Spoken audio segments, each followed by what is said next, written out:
With the release of Breath of the Wild, a brand new Hyrule, unlike any we've ever seen before, was established along with it.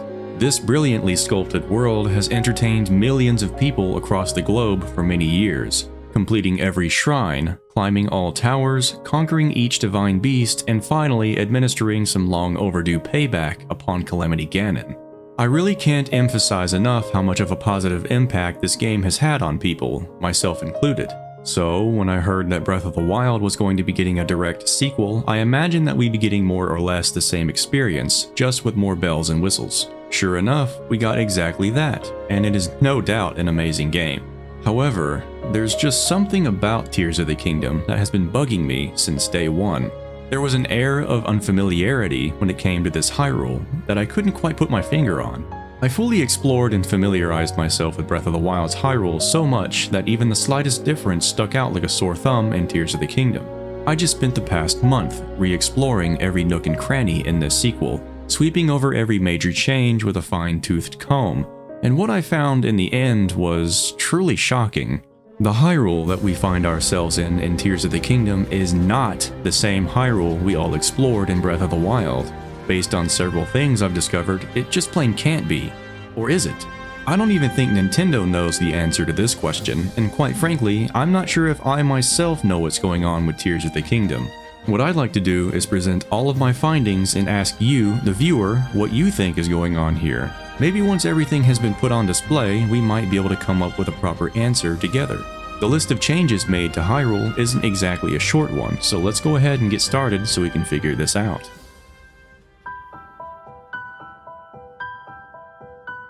When Tears of the Kingdom was revealed, the first thing that people noticed was the distinct lack of Sheikah technology. Shrines, towers, and divine beasts were nowhere to be found.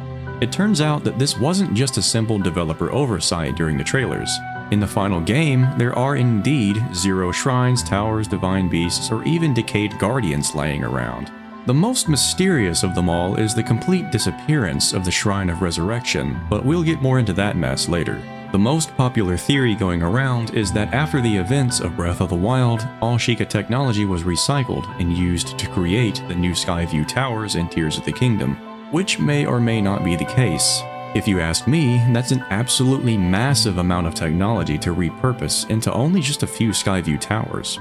For the remainder of this video, I'll be operating under the assumption that this is what actually happened, and at the very least, 4 years have passed between Breath of the Wild and Tears of the Kingdom in order to see if this theory holds any weight, so please keep this in mind moving forward. As I mentioned before, the list of changes in Tears of the Kingdom is not a short one, so let's just go ahead and start at the top and work our way down from there.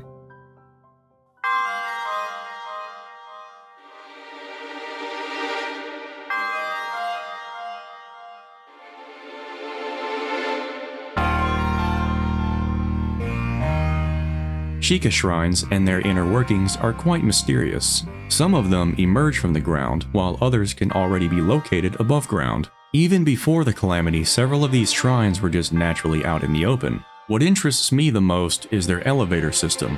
Do these shrines actually take you to an underground trial room? The answer to that is no.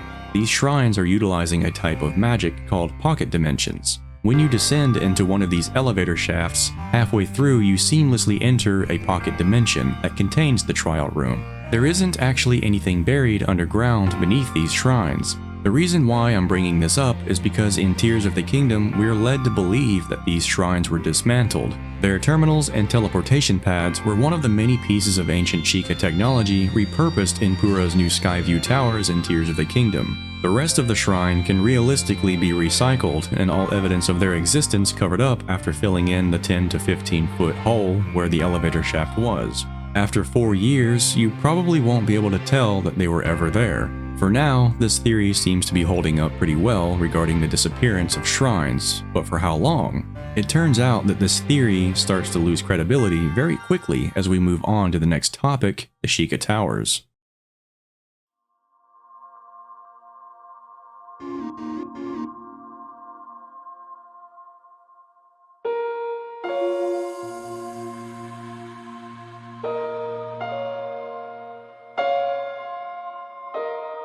Oh shit.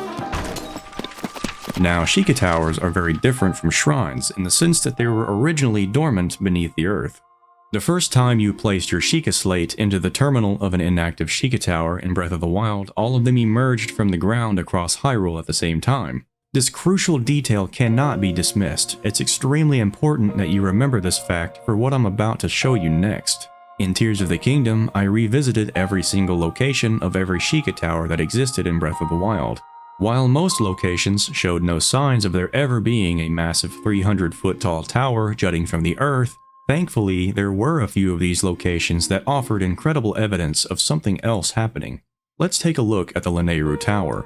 Perched on top of a large hill, encircled by rib-like bone structures, this tower seems to be in the perfect spot for a nice vantage point. If this tower were to be dismantled or even sink back into the earth, it would logically leave a large hole, right? The same thing could be said for every tower, but in this single instance, it's actually true. In Tears of the Kingdom, there actually is a hole where the tower used to be, but now there's something else occupying it. A massive fossilized skeleton embedded into the rock. At first, you might think that this skull is just another bokoblin fort, but the bones here, as well as the textures, are completely unique to any other bone-like structure in the game. We can see the vertebrae and rib cage of these colossal remains when we venture into one of the many cave openings on this mountain. The skull rests on top, as if this giant was buried, standing up and up to its neck. I'm supposed to believe that a Sheikah Tower used to exist here? How could this be possible? An ancient corpse suddenly appeared in the exact same spot, and I'm supposed to assume that these towers were recycled or went back underground? I don't know about you, but it's not looking very likely to me. Hateno Tower is our next stop, and this one isn't as much of a shocker as the last one, but it does still raise an eyebrow or two. This one is also perched on top of a hill overlooking Hateno Village. The earth has clearly been disrupted from the emergence of this tower, as we can see massive raised boulders and breakage in the rocks surrounding it. Tears of the Kingdom seems to have given this hill a pretty big makeover. It almost doesn't even look like the same hill at first glance. Quite a bit of work has gone into completely restoring this hill and making it seem like nothing ever existed here. That's a pretty strange amount of dedication if you ask me, but then again, 4 years is a long time, so who knows? If you were wondering about this new tree that suddenly appeared here, don't worry, it is just an evermean. Moving along, we now have our final tower, the Akala Tower. This one is the most blatant piece of evidence that I've found that hints at something far deeper than anything we've ever imagined going on in Tears of the Kingdom. Before we jump straight into it, let's examine the citadel itself first. This place was obviously designed to have an interior, but Tears of the Kingdom likes to think otherwise. Instead of stone walls, hallways, and armories, we got what seems to be a naturally formed cavern. I was just as upset by this as everyone else was, I can imagine, when I first saw this. A perfectly good opportunity to do something really cool here, only to throw another cave at us. Before you get too upset over this, let me remind you of the fact that there is a Sheikah Tower on top of this place. They did come from the ground after all, so it would make sense if the interior was utterly destroyed by the emergence of this tower. We can even see dirt and debris pouring out of the entrance in Breath of the Wild. However, even if monsters carved out the interior and turned it into a base, realistically speaking, we'd still be able to see some stonework from the walls and flooring, right? We do get to see a small glimpse of the interior if we enter a hole at the top though, so there's that at the very least. Shifting our focus back onto the tower itself, we can see that it's surrounded by ruins. Now take a look at this. See anything strange? A lone building suddenly appears in Tears of the Kingdom that wasn't originally there in Breath of the Wild. The condition of this building perfectly matches the state of decay that the others are seen in, so how is this possible? In Breath of the Wild, there appears to be rubble where this building is supposed to be, implying that at some point there actually was a building here. So am I supposed to believe that someone built this structure in the same exact ruined state as the surrounding buildings after the events of Breath of the Wild? The idea of something like this ever happening is just plain absurd. Who would do such a thing? It's almost as if this isn't even the same Hyrule that we all explored in Breath of the Wild, as if something has altered it. According to Tears of the Kingdom's Hyrule, this lone building never collapsed. This is truly remarkable evidence that suggests an alternate Hyrule might actually be where we find ourselves in this game.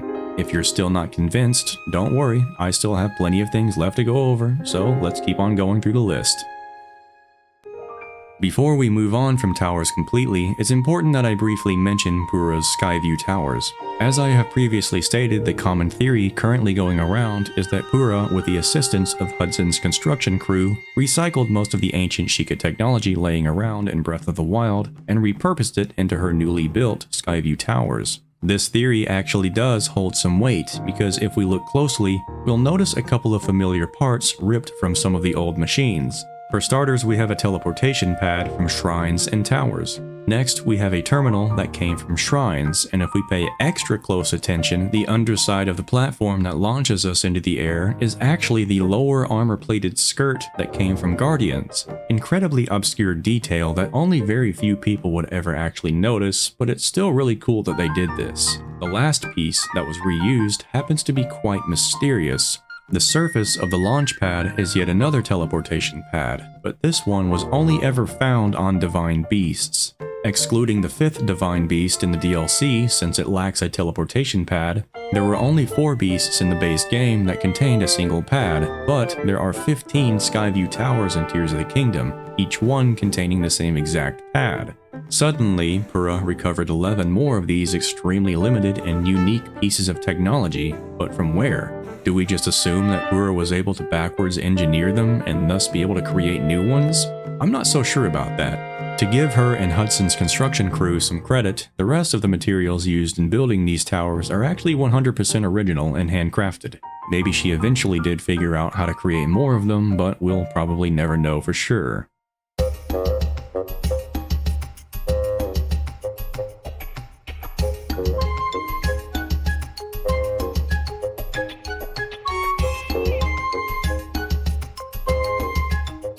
Something that's been bothering me the entire time while discussing these Skyview Towers is the fact that they don't require any ancient energy from a furnace. In fact, the Heteno Tech Lab doesn't require an ancient furnace to be lit anymore for the teleportation pad outside to function. The ancient furnaces and torches have just flat out been discarded altogether. However, there may be a logical explanation for this. You see, Robbie used to conduct his research at the Akkala Ancient Tech Lab with his wife Jaren and his robotic companion named Cherry. We can see in Breath of the Wild that Cherry is being directly powered via a cable connection, most likely sourced from the ancient furnace burning outside. Cherry's main functionality involved turning ancient parts into weapons and armor to aid in the retaliation against Calamity Ganon. Once this threat was vanquished and all ancient Sheikah technology was planned to be recycled, the source for ancient parts would eventually dry up. So Robbie decided to make some adjustments to Cherry that would benefit us in a different way. Since Zelda appointed Simon as the teacher for her new school in Heteno, what better opportunity to fulfill his role by providing the player with compendium assistance in his stead. The entire reason why Robbie even lived in Akkala in the first place was to remain separated from Impa and Pura, so that at least one of them would survive in case they were attacked before Link woke up 100 years later.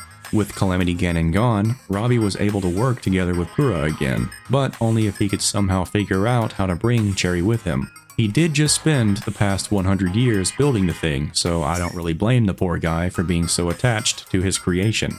The Yiga clan was most likely closing in on him, so he had to act sooner rather than later. He redesigned Cherry to be a much more portable size and discovered a new means of powering it. This method he found out about must have been what allows all currently existing ancient Sheikah technology to still function. My guess is that the Sheikah slate was dismantled and given a thorough examination in order to solve this energy issue. The Sheikah slate is the only device in the game that was powered perpetually, so it makes sense why they'd pick it apart to find out how it just kept on going for as long as it has. It also makes sense why it's absent in Tears of the Kingdom and seemingly replaced by the Pura pad. Despite its name, Robbie is the actual creator of this device, while Pura has been playing it off as if she's the one who came up with it. Another day, another battle between Hyrule's rivaling top geniuses, I suppose. Nothing to see here.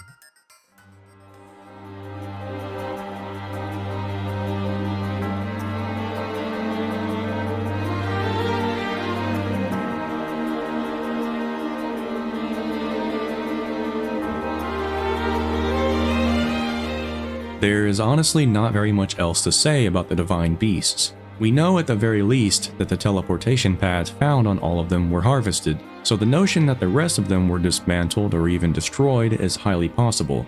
There's no sign of them being buried again or anything, so all we have left is to assume that they were broken down for their materials. A bit anticlimactic, but it's reasonable enough in my book. Having giant walking weapons casually standing around, ready to be hijacked again, probably isn't the best idea anyway.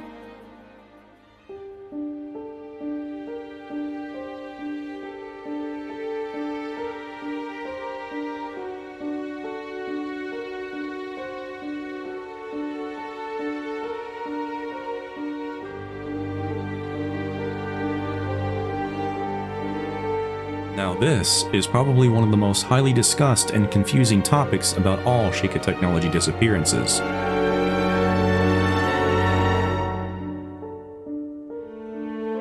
How is it possible for an entire chamber to be picked so completely clean that it seems as if it literally never existed? The cavern left in its place maintains the general outline of the rooms that used to be there, but now we find out that the Yiga clan has left their mark in here. You could make the assumption that the Yiga clan dismantled this room because it was responsible for the resurrection of their sworn enemy, Link, which allowed for the destruction of their lord, Calamity Ganon. But I'd like to mention something before we all accept this explanation as fact. The stalactites that hang from the ceiling here should not be possible if this room did actually exist within the past 4 years. They hang far lower than the ceiling of the interior from Breath of the Wild. Stalactites just plain do not grow anywhere near that quickly. The fastest growing stalactites under perfect conditions only grow just under half an inch, or 12 millimeters per year.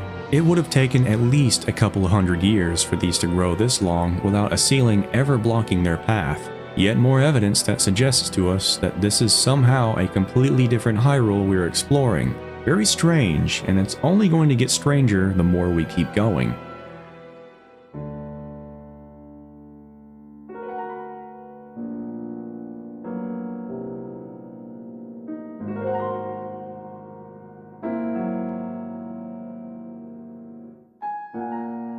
The biggest displays of ancient Sheikah technology found in Breath of the Wild is without a doubt the pillars surrounding Hyrule Castle. Built to disperse an army of guardians, these massive pillars have scarred the earth from their emergence. Logic would follow that such a scar would be visible once they reseeded back into the ground, right? Well, either the citizens of Hyrule are the most bored people on the planet with ridiculous amounts of free time, or the gigantic holes where the pillars used to be just magically filled themselves back up with dirt all on their own. The earth here looks almost completely untouched, as if the pillars were Thanos snapped out of existence instead of retracting back underground. I'll just consider this yet another instance of weirdness surrounding vanishing Sheikah tech. There's not much else I can say about it, honestly.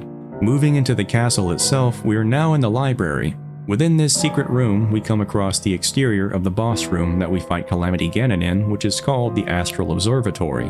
In Tears of the Kingdom, the exterior at first appears to be missing, but upon further observation, the wall has just been covered up by more layers of debris. The throne room contains the hole that we fell through in Breath of the Wild that granted us entry into the Astral Observatory, but unfortunately for us, this hole has now been filled in by yet another extremely bored group of people.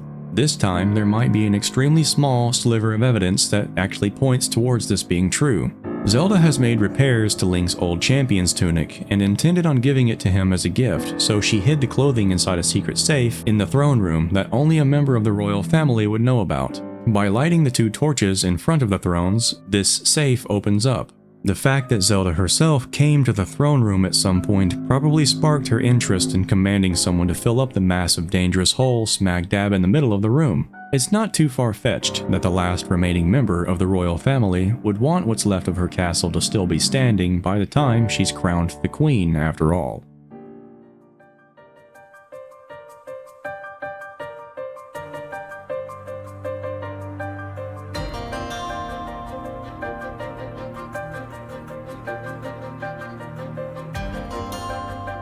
What we have here is quite the conundrum.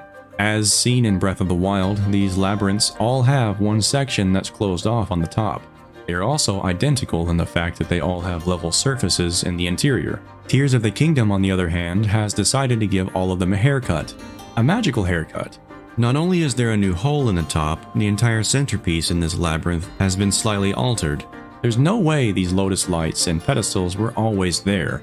I'll do this game yet another favor and assume that these objects simply materialize out of thin air. But how do you explain these missing chunks? I examined the floating rubble above each labyrinth and could not find any pieces that would have fit into these newly created slots. These missing sections just vanished without a trace. Not only that, but the surface in Lomei Labyrinth Island is now flooded with water. The surface has also been disturbed as several sections have been lowered or raised. Can I also mention the logs here? Like what? Who's responsible for leaving all these logs in here anyway? This isn't a gas station bathroom, for crying out loud. Have some respect. Jeez.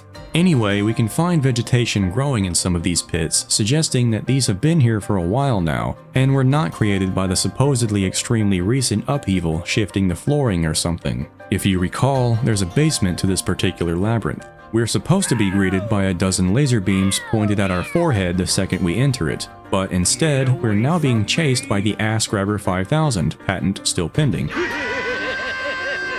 Not a single guardian in sight. Now, someone please explain to me real quick how the citizens of Hyrule even knew about these, much less be able to reach them. The Zonai expedition crew couldn't reach this area, it was sealed off. Even the entire room itself seems to have been changed. Are we even sure that this is still the same labyrinth?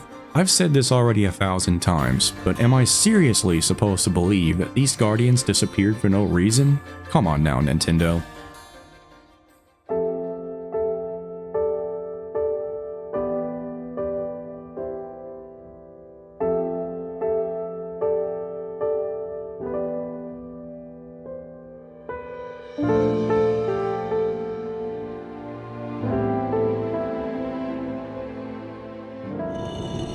Based on everything that I have presented in this video so far, I can't help but think that we are somehow in a different Hyrule.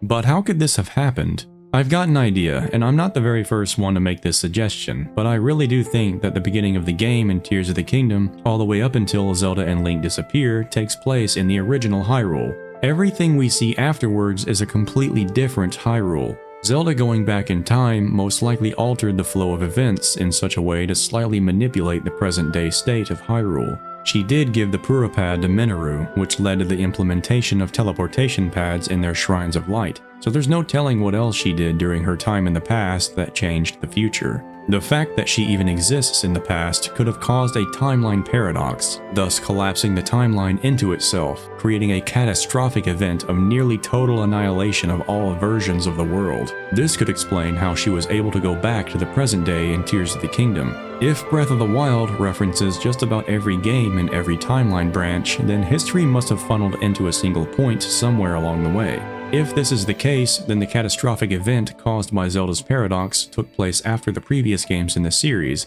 meaning the time period in which we see Rauru and Sonia's civilization is at the very beginning of the collapsed timeline. But it's the second founding of the Kingdom of Hyrule, and not the first. The fact that these godlike beings and a Hylian priestess are claiming to be the first members of the royal family, but have no clue what the Master Sword is, just doesn't make any sense, unless history before them was completely wiped clean.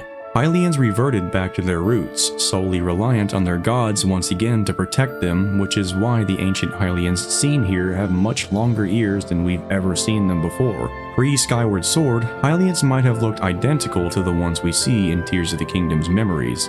The ancient Gerudo still have their long pointy ears as well, proving that this founding of the Kingdom of Hyrule did not take place before Minish Cap. They only obtained their pointy ears after denouncing their ties with Ganondorf and opening their mind to the goddesses, as well as thousands of years of hooking up with Hylians and adopting some of their characteristics. If we watch the upheaval cutscene closely, we can observe an absent lookout landing, as well as a missing Skyview Tower at Lindor's brow. Paying even closer attention to the dialogue in Lookout Landing, we come to find out that Link and Zelda have been missing for only just a few days. Pura has had sleepless nights since we disappeared, and all of the Skyview Towers along with Lookout Landing weren't built in just a few days.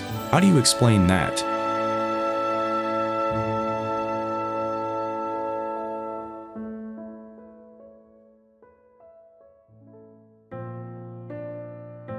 If you want to watch more videos surrounding this topic that dive further into the intricacies of the lore, I highly suggest that you take a look at these two videos made by my good friends Wiz Catches Lightning and Thinking at Max Volume. They're both a great watch, and I'd really appreciate it if you gave them some love.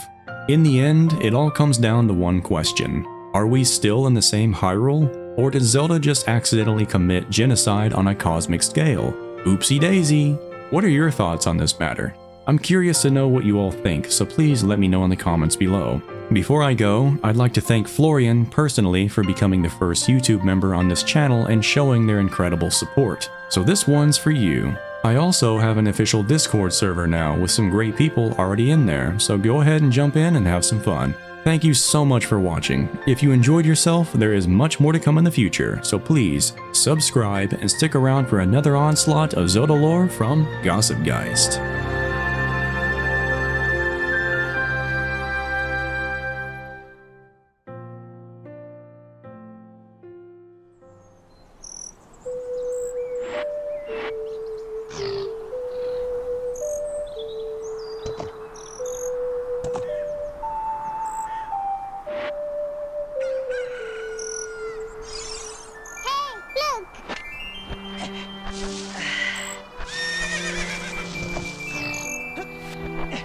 Hey!